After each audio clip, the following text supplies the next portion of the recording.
Bom, pessoal, vamos falar um pouco sobre o que seria pêndulo simples. Trata-se de um sistema oscilante capaz de medir o valor do campo gravitacional local, certo? Então, o que eu destaco é justamente essa medida do campo gravitacional local, a qual o pêndulo simples é capaz de fazer. Então, através dos dados que o pêndulo simples nos oferece aí, nos traz, nós somos capazes de medir o valor do campo gravitacional, certo? Veja, vamos pensar que existe um corpo de massa M, preso a um barbante ou a um fio, comprimento L, tudo bem? Com o corpo de massa M. Vou até fazer aqui uma circunferenciazinha. Corpo de massa M, tudo bem? Veja, uma posição inicial do movimento pendular, né? Com certeza ele vai traçar no máximo até o ângulo inicial, de um lado e para o outro, certo? Mesmo ângulo aqui ele vai, né, fazer esse tipo de movimento. Se iniciar daqui, ele vai chegar até um valor proporcional a esse ângulo aqui. Veja, coloquei só para uma questão de conhecimento. O que nós temos aqui é o seguinte: nós temos a formação desse triângulo aqui, que é importante, certo? Esse triângulo aqui.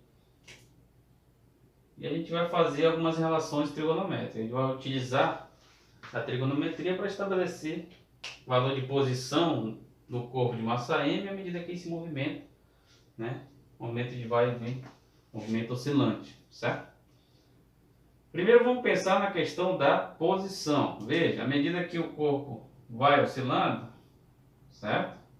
Ele vai fazendo uma espécie, esse tipo de trajetória aqui, ó. Esse tipo de trajetória praticamente ele vai fazendo. Uma coisa que é muito importante, tá, pessoal? À medida que esse ângulo fica pequeno, essa trajetória aqui que o corpo vai fazendo vai se tornando praticamente igual ao que? A trajetória de um lado desse triângulo. Nesse caso aqui, se eu pensar nesse ângulo 90 graus, né? No caso do cateto oposto a esse ângulo, certo? Então, praticamente, à medida que o ângulo fica muito pequeno, essa trajetória aqui circular, ela é semelhante à trajetória do lado desse triângulo, certo? Eu vou chamar de X, tudo bem? Vou chamar de X. Então, por isso que uma das condições para estabelecer relações do pêndulo simples é que essa oscilação ela tem que ser bem, né? Um ângulo bem pequeno. Não pode ser desse jeito, senão não dá certo. Então a oscilação tem que ser bem pequenininha assim. O ângulo tem que ser bem pequeno, tá? Então θ, que é o ângulo de oscilação,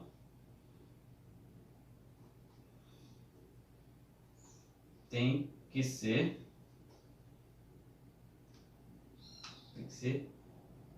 praticamente, vou colocar aqui, tem que ser pequeno.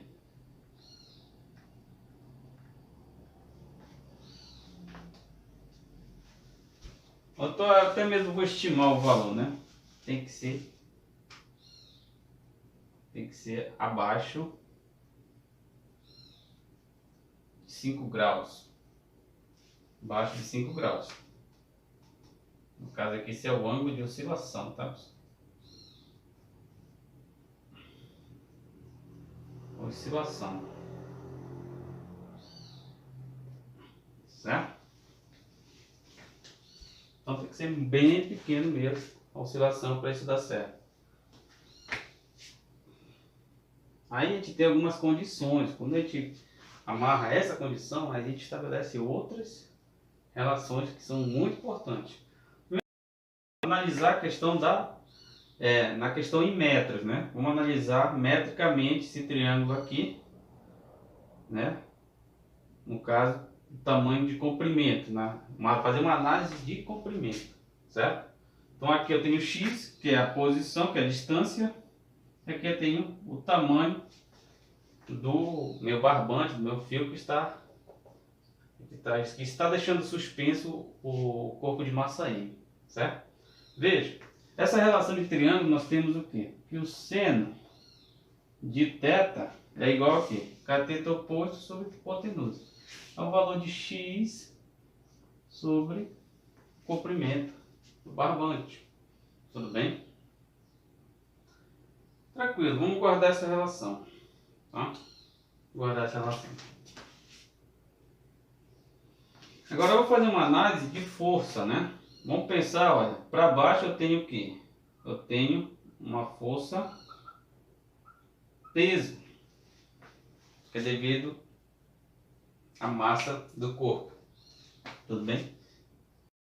Mas esse movimento de vai e vem, a gente tem sempre que pensar que é um movimento devido a uma força externa também, certo? E a força peso é sempre para baixo, mas ele está indo fazendo um movimento de vai e vem, né? Então existe uma força que está proporcionando esse movimento, certo? E essa força, ela é também restauradora. Então ela é uma força semelhante ao movimento, né, do sistema massa-mola que a gente viu, certo? Então, na direção de x, condicionando θ muito pequeno, eu tenho nessa direção aqui o quê? Uma força que é semelhante ao movimento do sistema massa-mola, ok? Praticamente semelhante a uma força elástica, tudo bem? A força elástica. Veja, peso está na vertical para baixo, força elástica está na horizontal da direita para a esquerda, tudo bem? Então vamos pegar esse triângulo aqui, como é que fica? E relacionar com o ângulo. Então basta eu pegar esse vetor aqui, colocar bem aqui. Como é que fica? Ó, força peso. Esse vetor, força elástica, vou colocar ele bem aqui. E o que que nós temos aqui? O ângulo. Esse ângulo θ aqui, ó.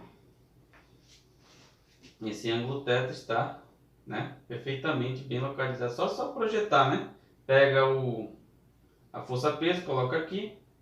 E a força elástica coloca aqui. Certo? Eu tenho o ângulo exatamente nessa posição. Tudo bem? Veja. Eu formo novamente o triângulo. Forma 90 graus aqui.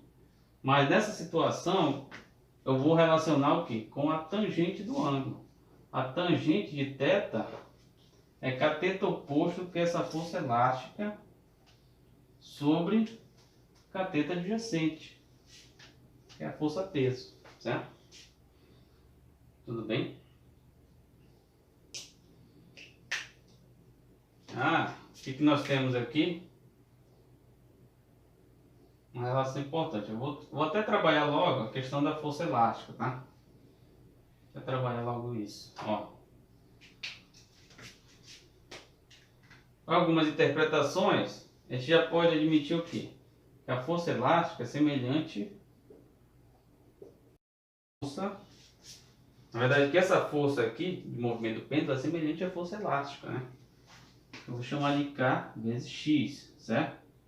O sinal do menos depois eu faço a devida interpretação, tá? Certo? Como é que fica a tangente de θ? Vai ser Kx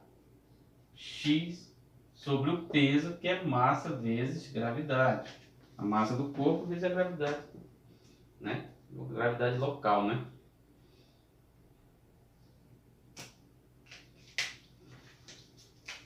Veja, nós temos essa relação aqui. Esse x eu coloquei x minúsculo, né? X minúsculo, só para a gente acertar a notação aqui, porque esse x é o mesmo desse, certo? Veja, uma coisa que é muito interessante, que eu vou logo traçar aqui para vocês, ó.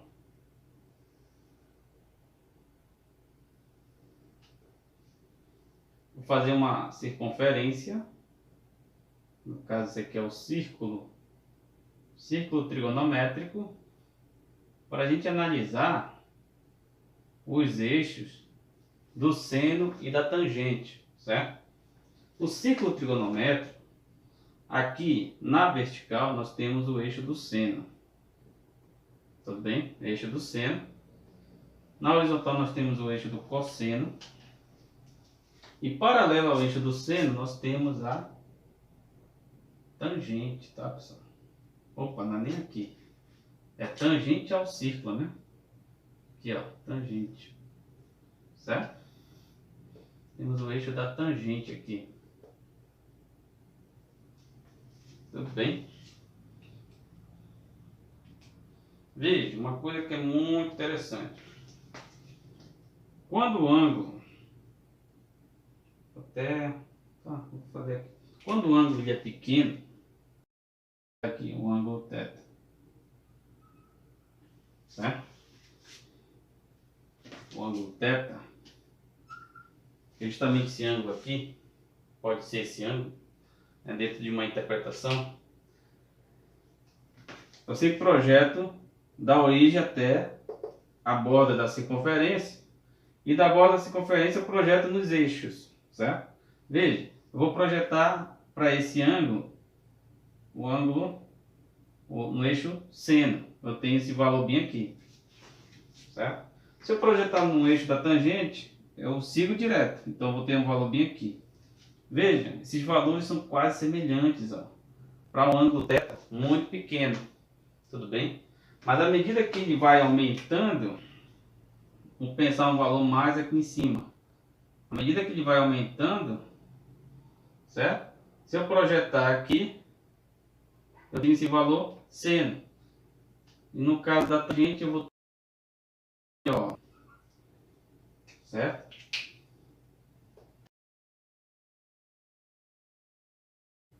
Ou seja, para valores pequenos, o seno do ângulo é aproximadamente a tangente do ângulo. Só por essa interpretação trigonométrica. É por isso que as relações do pêndulo simples é válida para um ângulo muito pequeno, porque o valor para o seno é próximo para a tangente, certo? Então nesse caso aqui, θ muito menor que 1 e maior que 0, pensar assim, a tangente de θ é aproximadamente igual ao seno. Tudo bem? Veja, se eu igualar tangente com seno, a tangente vai ser o quê? Vou colocar bem aqui, ó, para ângulos pequenos, isso aqui parece ser praticamente igual. Praticamente, a tangente do ângulo é K, x sobre massa de gravidade. Isso aqui vai ser igual ao seno, que é a posição x sobre o comprimento, certo? Como é que isso vai ficar? Isso aqui vai cancelar, vai passar o g multiplicando, então a gravidade vai ser igual ao quê? Vai ser K sobre M vezes o comprimento do barbante. Professor, como é que eu vou calcular esse K se o movimento de fato não é uma mola, né? Como é que eu vou calcular esse K? Vocês lembram lá daquela relação que eu falei que era muito importante, que a velocidade angular é igual a raiz sobre K, K sobre M? Veja, apareceu um K sobre M aqui, ó, certo? Então, como é que a gente faz? Vou apagar aqui.